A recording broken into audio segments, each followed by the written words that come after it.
Lựa chọn đúng đắn giữa yêu thương và trách nhiệm. Kính gửi quý độc giả và những người bạn đồng hành trên con đường tìm kiếm sự bình an.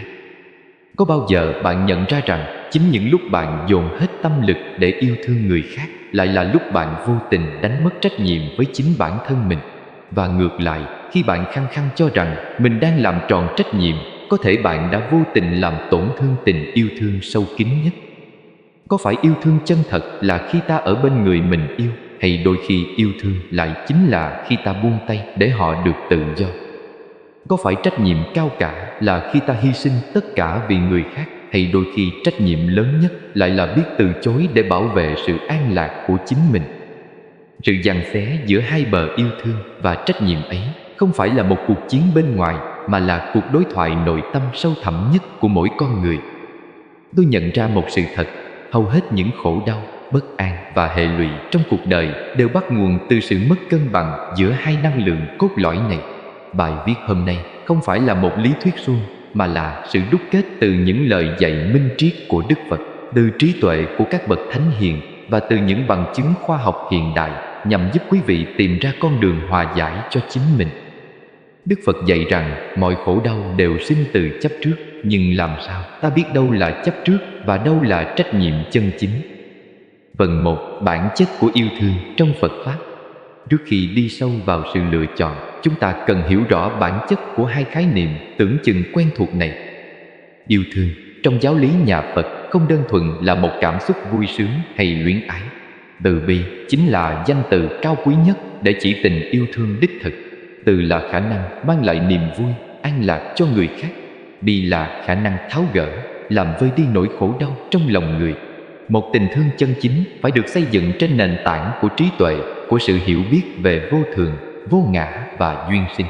Khi yêu thương mà không có trí tuệ, đó chỉ là thứ tình cảm vị kỷ, bám chấp và đầy điều kiện.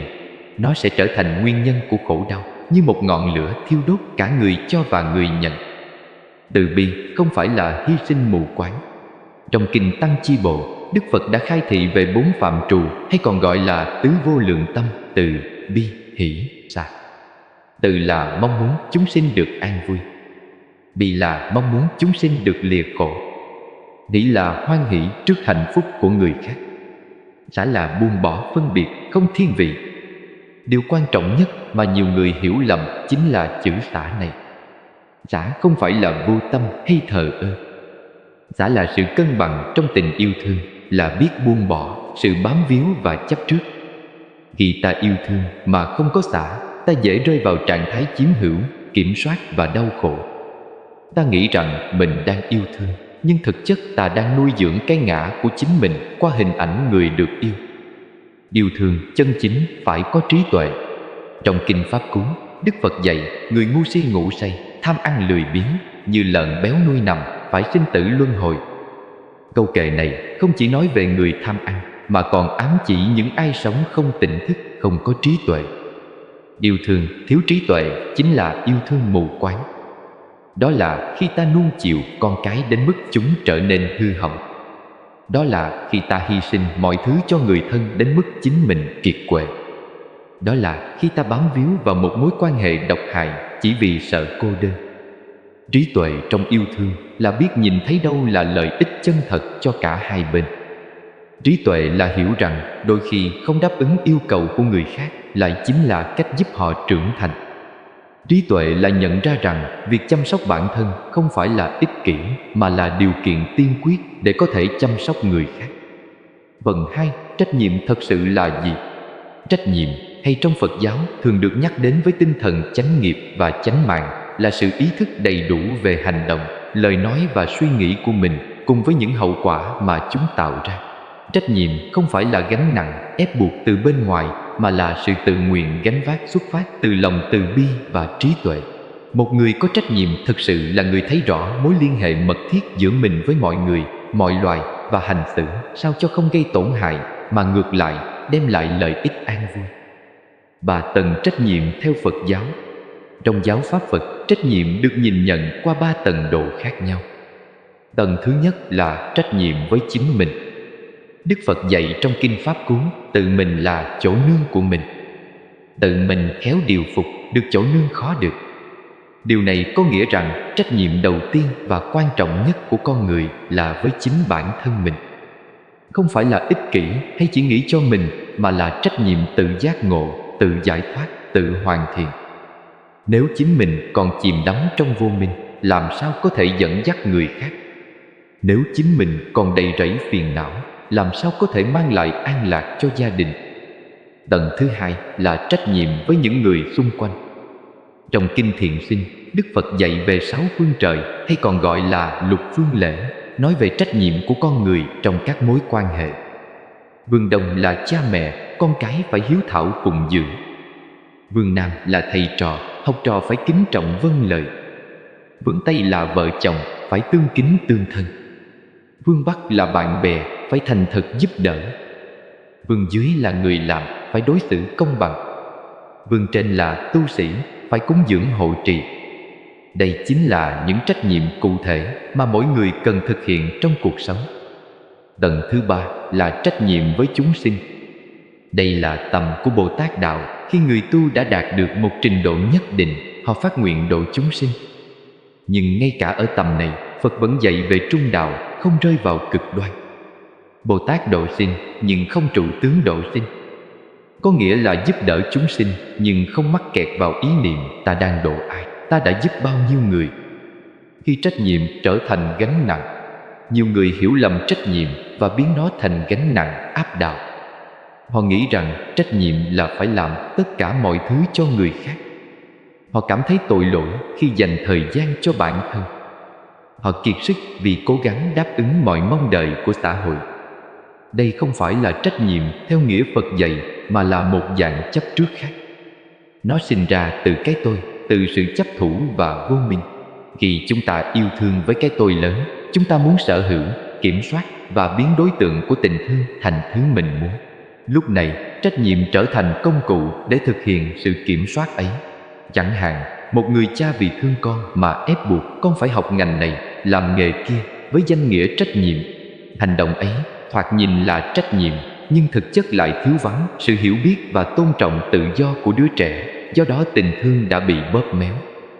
Ngược lại, khi chúng ta thực hiện trách nhiệm một cách máy móc, khô cứng, không có sự ấm áp của tình thương, thì đó chỉ là sự gánh vác vô hồn. Một nhà lãnh đạo chỉ chú trọng đến hiệu quả công việc, đến các con số, mà bỏ quên đời sống tinh thần của nhân viên. Người ấy đang thực thi trách nhiệm một cách lạnh lùng. Trách nhiệm kiểu đó sẽ không thể mang lại hạnh phúc lâu dài, mà ngược lại tạo ra sự xa cách và căng thẳng. Đây chính là chấp trước vào hình ảnh người tốt, người hy sinh, người có trách nhiệm. Đức Phật dạy về trung đạo, không rơi vào hai cực đoan khổ hạnh và dục lạc. Áp dụng vào cuộc sống, trung đạo là biết cân bằng giữa cho và nhận, giữa tự lo cho mình và lo cho người. Trách nhiệm chân chính không làm ta kiệt quệ, mà làm ta trưởng thành. Trách nhiệm thật sự không bắt nguồn từ áp lực bên ngoài, mà từ sự tỉnh thức bên trong. Phần 3. Khi yêu thương và trách nhiệm đối lập. Tình huống nan đề trong cuộc sống. Cuộc sống thường đặt ta vào những tình huống khó khăn khi yêu thương và trách nhiệm dường như đi ngược chiều nhau. Trong đời sống gia đình, sự giằng xé này diễn ra hàng ngày. Một người mẹ đi làm vất vả để kiếm tiền, đó là trách nhiệm lo cho tương lai con cái. Nhưng nếu vì thế mà bà không có thời gian lắng nghe, ôm ấp, chơi đùa cùng con, thì tình thương đã bị thay thế bằng một thứ trách nhiệm vật chất. Đứa trẻ lớn lên trong sự dư dả về vật chất, nhưng đói khát sự quan tâm, sẽ mang theo một vết thương lòng khó lành. Nghiên cứu kéo dài nhiều năm của Đại học Harvard về sự phát triển của trẻ em đã khẳng định sự kết nối tình cảm lành mạnh và an toàn với cha mẹ trong những năm tháng đầu đời là yếu tố dự báo mạnh mẽ nhất cho sức khỏe tâm thần, hạnh phúc và thành công trong tương lai của đứa trẻ. Trong mối quan hệ vợ chồng, một người chồng có thể cặm cụi làm việc, kiếm thật nhiều tiền với danh nghĩa trách nhiệm với gia đình. Anh ta nghĩ rằng mình đang yêu thương vợ con bằng cách đó. Nhưng nếu anh ta quên mất rằng người vợ cần sự sẻ chia, lắng nghe và đồng hành về mặt tinh thần, thì trách nhiệm vật chất kia đã vô tình chôn vùi tình yêu. Theo một khảo sát về hạnh phúc gia đình, chất lượng thời gian bên nhau và sự thấu hiểu lẫn nhau được xếp hạng cao hơn nhiều so với mức thu nhập trong việc quyết định sự hài lòng chung của các cặp vợ chồng. Trong công việc và xã hội, một vị lãnh đạo đứng trước bài toán khó, đặt lợi nhuận và hiệu quả lên hàng đầu, hay ưu tiên phúc lợi và sự an vui của nhân viên. Nếu chỉ chú trọng trách nhiệm với cổ đông, với sự phát triển của công ty mà bỏ qua trái tim của tập thể, doanh nghiệp đó có thể phát triển nhanh nhưng khó lòng bền vững. Ngược lại, nếu chỉ xuề xòa vì tình thương, không dám đưa ra những quyết định cứng rắn cần thiết, tổ chức sẽ dễ rơi vào tình trạng ì ạch, kém hiệu quả. Trí tuệ nằm ở chỗ tìm ra điểm cân bằng. Một nghiên cứu đăng trên tạp chí Tâm lý học ứng dụng cho thấy những công ty có văn hóa quan tâm đến đời sống nhân viên, nơi mà sự tử tế và hỗ trợ được đề cao, thường có tỷ lệ nghỉ việc thấp hơn và năng suất lao động cao hơn đáng kể so với các công ty chỉ chú trọng vào áp lực thành tích. Trong những lúc này, làm sao biết đâu là quyết định đúng? Nguyên tắc nghiệp quả và nhân duyên. Phật Pháp dạy ta nhìn mọi việc qua lăng kính nghiệp quả và nhân duyên. Mỗi hành động đều tạo nghiệp, mỗi nghiệp đều có quả báo. Nghiệp không phải là số phận định sẵn, mà là kết quả của những lựa chọn trong hiện tại. Khi đứng trước sự lựa chọn, ta cần tự hỏi quyết định này sinh ra từ tâm gì. Nếu sinh từ tham, sân, si thì đó là ác nghiệp sẽ mang lại quả khổ. Nếu sinh từ từ bi, trí tuệ, bình đẳng thì đó là thiện nghiệp sẽ mang lại quả lành. Nhưng điều quan trọng hơn là phải hiểu rằng không có quyết định nào là hoàn hảo tuyệt đối. Mọi lựa chọn đều có mặt lợi và mặt hại. Trách nhiệm của ta là chọn con đường ít tạo khổ đau nhất cho tất cả các bên liên quan, bao gồm cả chính mình. Trí tuệ phân biệt cái ta muốn và cái ta cần. Trong kinh Di giáo, Di Lặc Bồ Tát hỏi Đức Phật về cách phân biệt thiện ác. Đức Phật dạy rằng phải nhìn vào động cơ và kết quả. Áp dụng vào việc lựa chọn giữa yêu thương và trách nhiệm, ta cần phân biệt cái ta muốn là gì, đó có phải là mong muốn từ cái tôi ích kỷ không? Cái ta cần là gì, đó có phải là nhu cầu chân thật cho sự tăng trưởng và an lạc không? Cái người khác muốn là gì, đó có phải là mong muốn hợp lý không, hay chỉ là tham vọng? Cái người khác cần là gì, đó có phải thực sự tốt cho họ về lâu dài không? Ví dụ, một đứa trẻ muốn ăn kẹo cả ngày, nhưng điều trẻ cần là dinh dưỡng cân bằng. Một người nghiện rượu muốn được cho tiền mua rượu, nhưng điều họ cần là được giúp cai nghiện. Một người mẹ muốn con ở bên mình mãi, nhưng điều con cần là được tự lập và trưởng thành. Yêu thương chân chính là cho người ta cái họ cần, chứ không phải cái họ muốn. Trách nhiệm thật sự là làm điều đúng đắn, chứ không phải điều dễ dàng. Phần 4. 5 nguyên tắc vàng để lựa chọn đúng đắn. Nguyên tắc 1. Tự thân là nơi nương tựa. Trước khi quyết định bất cứ điều gì, hãy tự hỏi quyết định này có giúp ta duy trì được sự an lạc và năng lượng của chính mình không? Nếu một quyết định làm ta kiệt quệ hoàn toàn, ta sẽ không còn khả năng giúp đỡ ai được nữa. Đức Phật từng dạy rằng ngay cả khi Ngài đang thuyết pháp, Ngài vẫn dành thời gian nghỉ ngơi và thiền định. Điều này cho thấy rằng việc chăm sóc bản thân không phải là ích kỷ mà là cần thiết. Một người mẹ kiệt sức không thể chăm con tốt. Một người làm việc quá sức không thể làm việc hiệu quả. Một người cho đi hết không còn gì sẽ trở nên cay đắng và oán giận. Do đó, trách nhiệm đầu tiên là đảm bảo ta vẫn còn đủ năng lượng để tiếp tục hành trình. Nguyên tắc 2. Nhìn xa trông rộng. Đức Phật dạy về viễn ly tam bảo, ta lìa tham, sân, si. Trong việc ra quyết định, ta cần xa lìa những ảnh hưởng của phiền não để nhìn xa hơn. Đừng chỉ nhìn lợi ích trước mắt mà phải xem xét hậu quả lâu dài. Việc cho con tiền mỗi khi chúng đòi có vẻ là yêu thương trong ngắn hạn, nhưng về lâu dài, điều này khiến con trở nên phụ thuộc và không tự lập. Việc ở lại một công việc ổn định có vẻ là có trách nhiệm với gia đình. Nhưng nếu công việc đó làm ta đau khổ mỗi ngày, về lâu dài sức khỏe và hạnh phúc của ta sẽ ảnh hưởng đến cả gia đình. Hãy tự hỏi 5 năm sau, 10 năm sau, quyết định này sẽ dẫn đến đâu? Nguyên tắc 3. Bình đẳng tâm. Trong kinh Kim Cang, Đức Phật dạy về vô tướng và bình đẳng. Áp dụng vào việc lựa chọn, ta cần có bình đẳng tâm đối với tất cả các bên, không thiên vị quá mức về một phía nào đó, kể cả chính mình. Hãy đặt mình vào vị trí của tất cả những người liên quan và nhìn nhận từ góc độ của họ. Nếu ta là người mẹ phải đi làm xa, hãy nghĩ từ góc độ của con cần mẹ ở bên hay con cần một tương lai tốt hơn? Từ góc độ của mẹ, mẹ có thể chịu đựng được nỗi nhớ con không? Mẹ có khả năng kiếm tiền ở gần nhà không?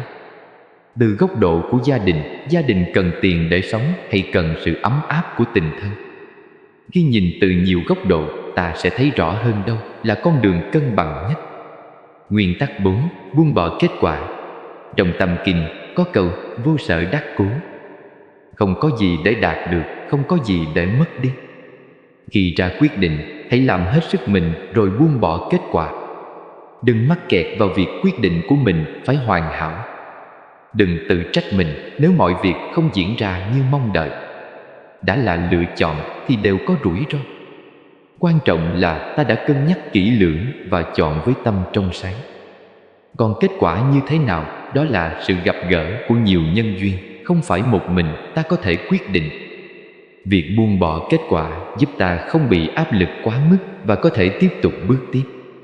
Nguyên tắc 5. Lắng nghe trực giác từ tâm thanh tịnh. Đức Phật dạy về định và tuệ. Khi tâm định tĩnh, trí tuệ tự nhiên hiển lộ. Trước khi đưa ra quyết định quan trọng, hãy dành thời gian thiền định, tĩnh tâm. Có thể chỉ cần ngồi yên lặng 10 phút quan sát hơi thở.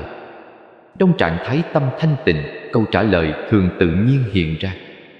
Ta sẽ cảm nhận được đâu là con đường đúng đắn, không phải bằng lý trí phân tích mà bằng một sự hiểu biết sâu sắc từ bên trong. Đó chính là trực giác, hay còn gọi là trí tuệ bát nhã. Tuy nhiên, cần phân biệt trực giác từ tâm thanh tịnh với xung động từ phiền não. Trực giác từ tâm thanh tịnh mang lại cảm giác nhẹ nhàng, rõ ràng, bình an. Xung động từ phiền não mang lại cảm giác lo lắng, vội vã, bất an.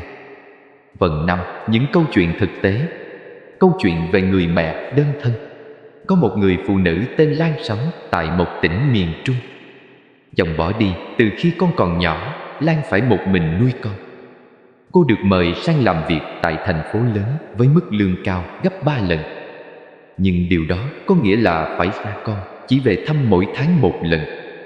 Lan đau đớn khi phải lựa chọn ở lại bên con với cuộc sống khó khăn hay đi làm xa để con có tương lai tốt hơn. Cô áp dụng 5 nguyên tắc. Thứ nhất, cô nhìn vào bản thân, cô có đủ sức khỏe và năng lượng để làm việc vất vả ở xa không?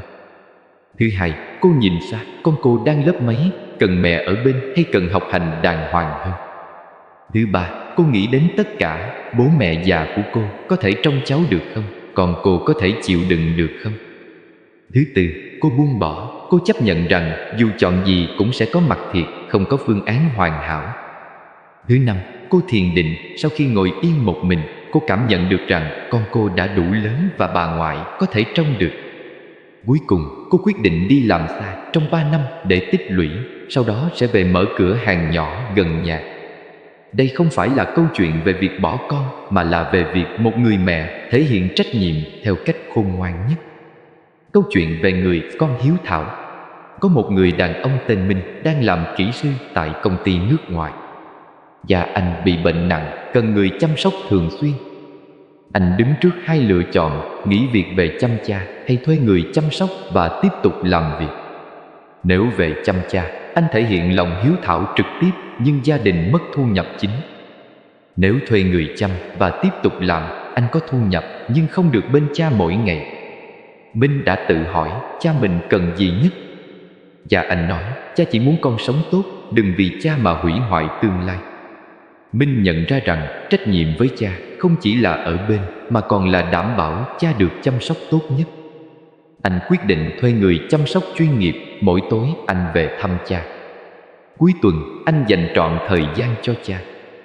Anh vẫn giữ được công việc, vẫn chu toàn trách nhiệm với cha, và cả hai đều cảm thấy thanh thản. Đây là ví dụ về việc kết hợp giữa yêu thương và trách nhiệm một cách khôn ngoan. Câu chuyện về người bạn biết nói không. Có một người phụ nữ tên Hương, có một người bạn thân từ thời đi học. Người bạn này thường xuyên gặp khó khăn về tài chính và hay đến vay tiền Hương. Ban đầu Hương luôn cho vay vì nghĩ đó là tình bạn. Nhưng sau nhiều lần, Hương nhận ra người bạn không hề có ý định trả tiền. Người bạn còn coi đó là điều đương nhiên và tiếp tục vay thêm. Hương đau lòng nhưng biết rằng nếu tiếp tục cho vay, cô đang làm hại cả hai.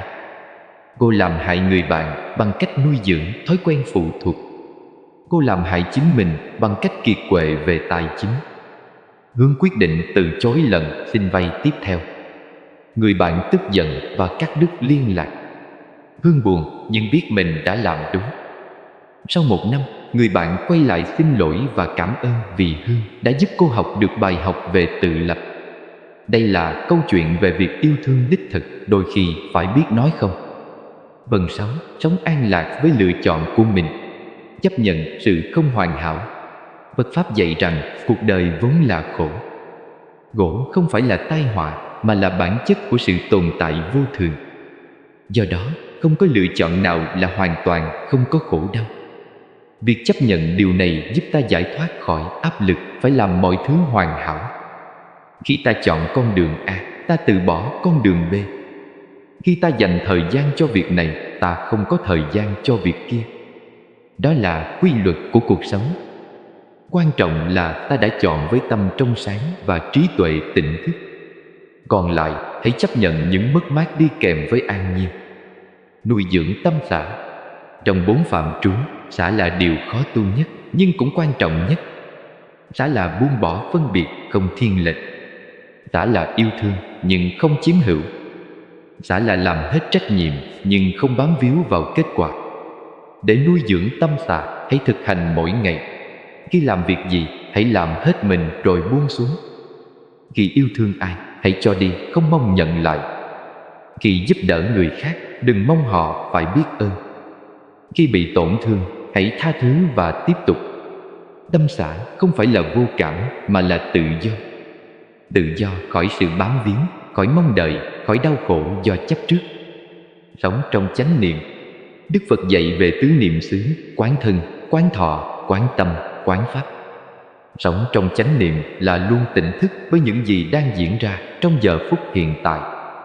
Khi ta đang với con, hãy thật sự ở đó với con, không nghĩ về công việc. Khi ta đang làm việc, hãy tập trung làm việc, không lo lắng về nhà. Khi ta quyết định dành thời gian cho bản thân, hãy tận hưởng nó, không cảm thấy tội lỗi. Chánh niệm giúp ta sống trọn vẹn từng khoảnh khắc. Khi sống trọn vẹn, ta sẽ ít hối tiếc hơn về quá khứ và ít lo lắng hơn về tương lai. Từ bi với chính mình. Nhiều người nghiêm khắc với mình hơn với bất kỳ ai khác. Họ tự trách mình vì mọi quyết định không hoàn hảo.